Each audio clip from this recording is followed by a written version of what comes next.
ఓం హ్రీంకారాసనగద్భితా నలసికాం సౌః క్లీం కళాంభిప్రతీం సౌవర్ణాంబరధారిణీం వరసుదా ధౌతాం త్రినేత్రోజ్వలాం వందే పుస్తకపాశమంకుశధరాం స్రగ్భూషితాముజ్వలాం త్వాం గౌరీం త్రిపురాం పరాత్రకళాం శ్రీచక్రసంచారిణీం.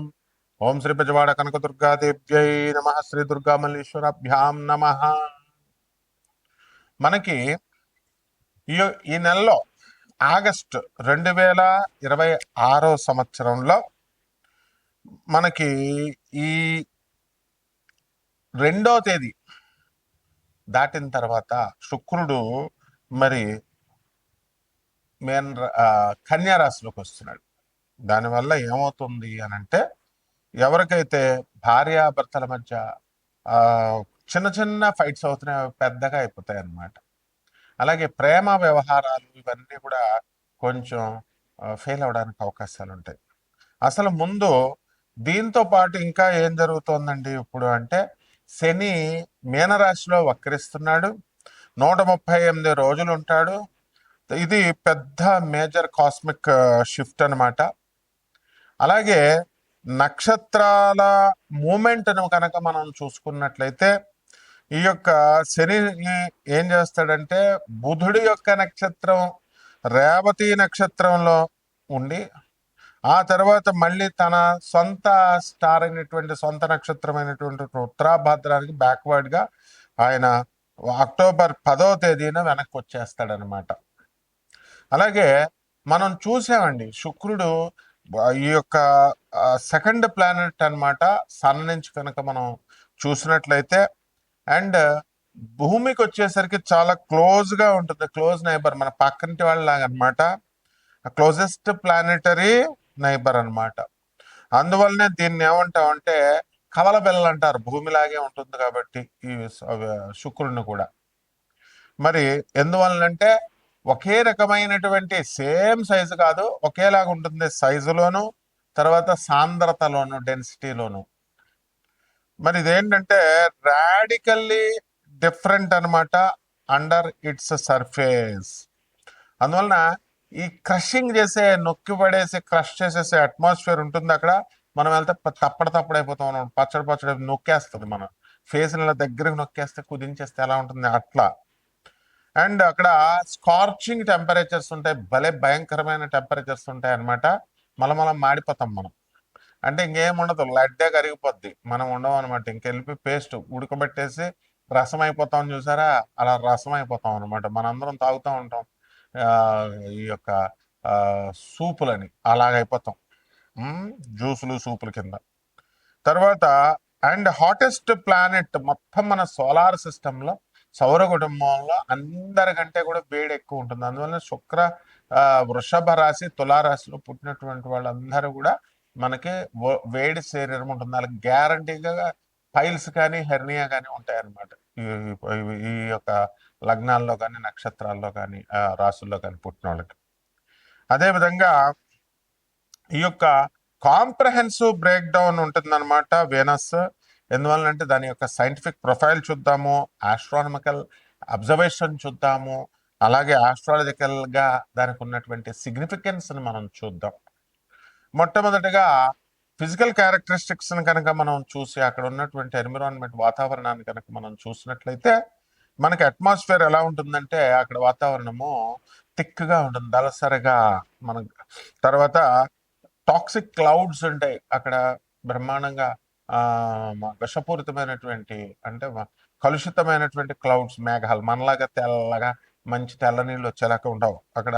యాసిడ్లు గీసిడ్లు పడిపోవడమే అనమాట మన పైన శుక్రుడిలో. దాంట్లో ఏంటి, మేడ్ ఆఫ్ సల్ఫ్యూరిక్ యాసిడ్ ఉంటుంది, కింద పడితే మన ముఖాలు కాలిపోతాయి అనమాట. అలాగే ఇది అందువలన వేడిని ట్రాప్ చేసి అండ్ రన్అవే గ్రీన్ హౌస్ ఎఫెక్ట్ని ఇస్తుంది, అండ్ క్రషింగ్ అట్మాస్ఫియర్ని క్రియేట్ చేస్తుంది. ఎంతంటే భూమి మీద మనం మామూలుగా నడుస్తుంటే మనకి గాలి వస్తే, ఒత్తిడి చేస్తుంటే ఎంత ఉంటుందో దానికంటే 90 రెట్లు నొక్కేస్తుంది అనమాట అక్కడికి వెళితే మనం.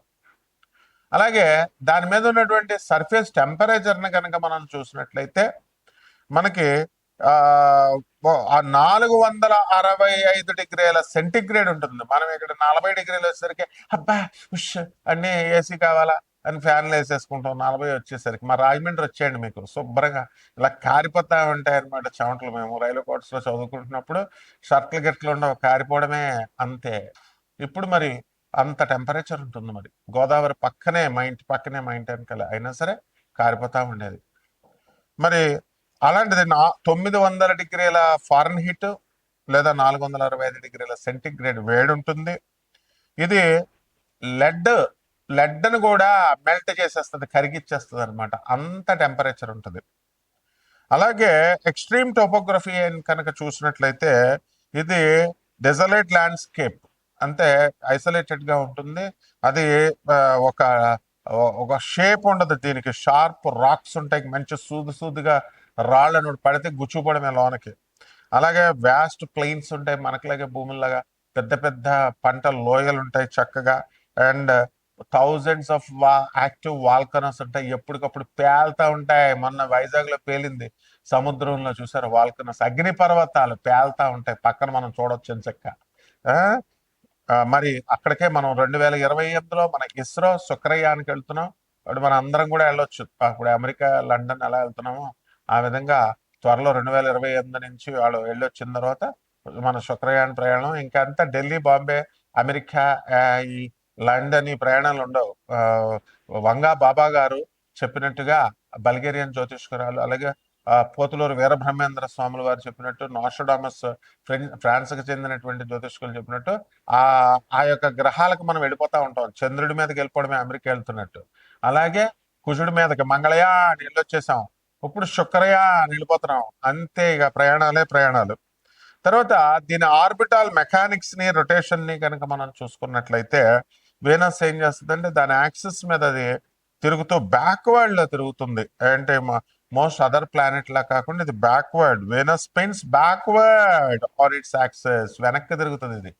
అది విచిత్రమైనది compare to most other planets.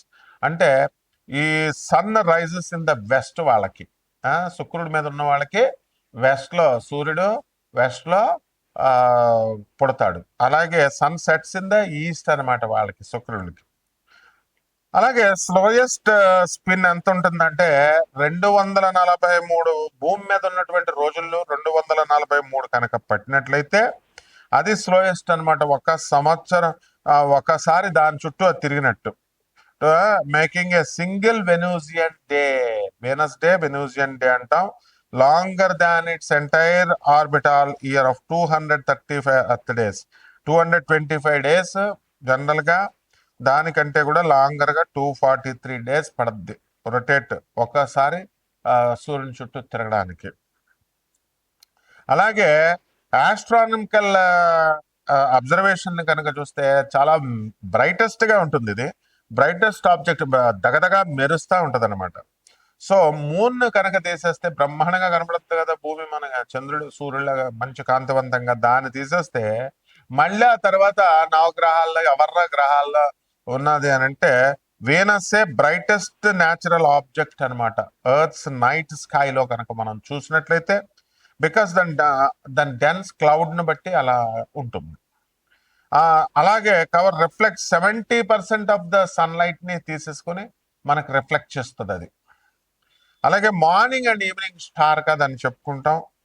దాని ఆర్బిట్ అంతా కూడా భూమి లోపల ఉంటుంది, ఇంటీరియర్ టు అర్త్ కాబట్టి అది it is visible shortly after sunset.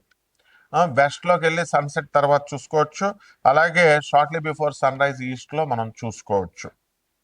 అలాగే వేదిక్ ఆస్ట్రాలజికల్ సిగ్నిఫికెన్స్ కనుక వేద శాస్త్రాల్లో ఉన్నటువంటి దాన్ని బట్టి మనం చెప్పుకోవాలనుకుంటే మనకి కోర్ సిగ్నిఫికెన్స్ ఏముంటుందంటే వీనస్ ప్రేమని, లవ్ ని, బ్యూటీని, వెల్త్ ని, సంపదని, లగ్జరీని, రిలేషన్షిప్స్ ని, క్రియేటివిటీని, సృజనాత్మకత శక్తిని, మ్యారేజ్ ని, వీటిలన్నిటికి కారకత్వం శుక్రుడిది అనమాట. మరి రాశి రోలర్షిప్ దగ్గరికి వచ్చేసరికి అది వృషభ రాశికి, తులారాశికి స్వక్షేత్రాలవి. అలాగే మీనరాశిలో మంచి ఎనర్జీ అంతా కూడా స్ట్రాంగ్ గా మాక్సిమం స్ట్రెంత్ ఉంటుంది. అండ్ వీకెస్ట్ స్ట్రెంత్ కన్యా రాశిలో ఉంటుంది. ఇప్పుడు అది ఉంది. ఎంతకీ ఏమిట్రా కథ అంటే ఈ కన్యా రాశి 2 ఆగస్ట్ నుంచి మనకి 2026 సంవత్సరం నుంచి శుక్రుడు వీక్ అయిపోయాడు. కాబట్టి దీని కరెంట్ స్టేటస్ ఏంటంటే మనకి బ్రైట్ మార్నింగ్ స్టార్ గా ఈస్టర్న్ స్కైలో మనం చూడొచ్చు. అండ్ ఆగస్టు 12 2026 సంవత్సరంలో 6 ప్లానెట్ అలైన్మెంట్ ఒకటి మనకి కనబడబోతోంది. ఆ 6 ప్లానెట్స్ అదేమిటంటే బుధుడు, కుజుడు, గురుడు, శని, యురానస్ అండ్ నెప్ట్యూన్, ఇవన్నీ కూడా పెద్ద ఆర్చలాగా ఆకాశంలో మనకు కనబడబోతుంది. దీనివల్ల మనం ఒక్కొక్క రాశికి ఈ ఏ విధంగా ఉంటుందో మనం విడివిడిగా ద్వాదశ రాశుల వారికి చూద్దాం. ఎవరైతే ఈ యొక్క ఇదంతా కూడా మనము కోటాను కోట్ల మంది కామన్ ప్లాట్ఫారం గా గోచార రీత్యా మనం చెప్తున్నాం. వ్యక్తిగత జాతకాలు కావాలనుకునేటటువంటి వాళ్ళు మరి వాట్సాప్ లో నాకు డీటెయిల్స్ అన్ని కూడా పెట్టండి. వాట్సాప్ లో చేయండి, ఫోన్లు చేస్తే మేము అర్థం అనమాట. ఎందుకంటే ఎక్కడ బయట ఉంటాం. మీకు ఏం కావాలో సమస్య వాయిస్ మెసేజ్ కానీ లేదా వాట్సాప్ లో పెట్టండి. ఒక్కొక్క రాశి వారికి ఎలా ఉంటుందో చూద్దాం. మేషరాశి, ఈ రాశి వారికి అందరికీ కూడా ఏళ్ళనట్స్ ఏం జరుగుతుంది. దాంతోపాటు మనకి జూలై 27 నుంచి మనకి శని వక్రించింది. ఈ వక్రించిన తర్వాత ఈ మేషరాశి వీళ్ళకి ఆ శని వక్రం వల్ల చాలా బాగుంటుంది. మరి అదేవిధంగా శుక్రుడు మనకి ఈ రాశి వారికి అందరికీ కూడా కన్యా రాశిలో నేర్చపెట్టాడు. కాబట్టి స్త్రీలతో అధికంగా మనము ఈ నిందలు పడ్డానికి అవకాశం ఉంటుంది వీళ్ళు. కాబట్టి ఎట్టి పరిస్థితుల్లో మీరు ఈ రోజుల్లో మీరు చాలా జాగ్రత్తగా ఉండాలా, ఆడవాళ్ళ గొడవకు వెళ్ళకుండా. అలాగే సంపదలను మనం చూసుకున్నప్పుడు ఎప్పుడైతే శుక్రుడు నేర్చపట్టేశాడో మనకి ప్రేమ వ్యవహారాల్లో ఢమాల్, ఆస్తి అంతస్తులు మనకు రావాల్సింది రాదు, లగ్జరీస్ పోతుంది, అన్నం వండుకుంటారు తినలేకపోతారు, ఇట్లా అనమాట. సో లగ్జరీస్ కి ఫుల్ స్టాప్ పడుతుంది. అలాగే వ్యాపారాలు కూడా మీరు వజ్రాల వ్యాపారము, తర్వాత ఈ యొక్క బట్టల వ్యాపారము, హోటల్స్, ఇవన్నీ కూడా హాస్టల్స్, ఇవన్నీ కూడా బిజినెస్లు కొంచెం డౌన్ అవడానికి అవకాశాలు అధికంగా ఉంటాయి. అలాగే భార్యాభర్తల మధ్య కొంత చికాకులు రావడానికి అవకాశాలు ఉంటాయి. విదేశాలకు వెళ్ళాలనుకునేటటువంటి వాళ్ళకి చక్కగా ఈ యొక్క పాస్పోర్ట్లు, వీసాలు ఇవన్నీ కూడా రావడం జరుగుతుంది.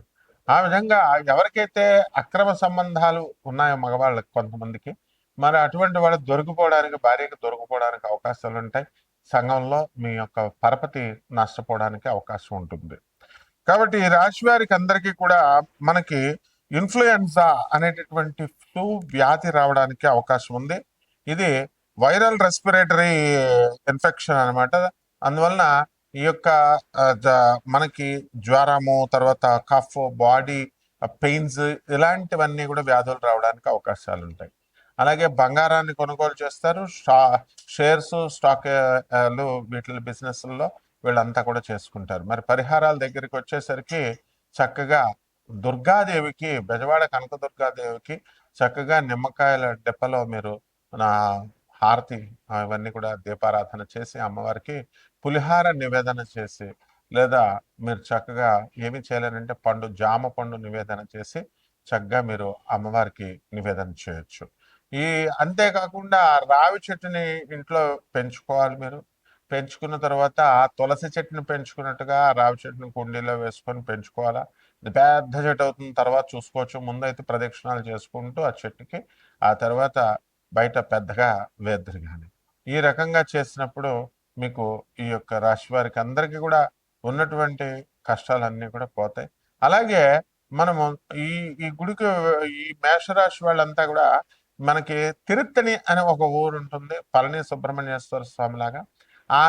అటువైపు వెళ్ళేటటువంటి వాళ్ళు పళని వెళ్ళి ఆ స్వామి వారి యొక్క తీర్థ ప్రసాదాలు తీసుకోండి, ఆశీర్వాదాలు పొందండి. శుభమస్తు.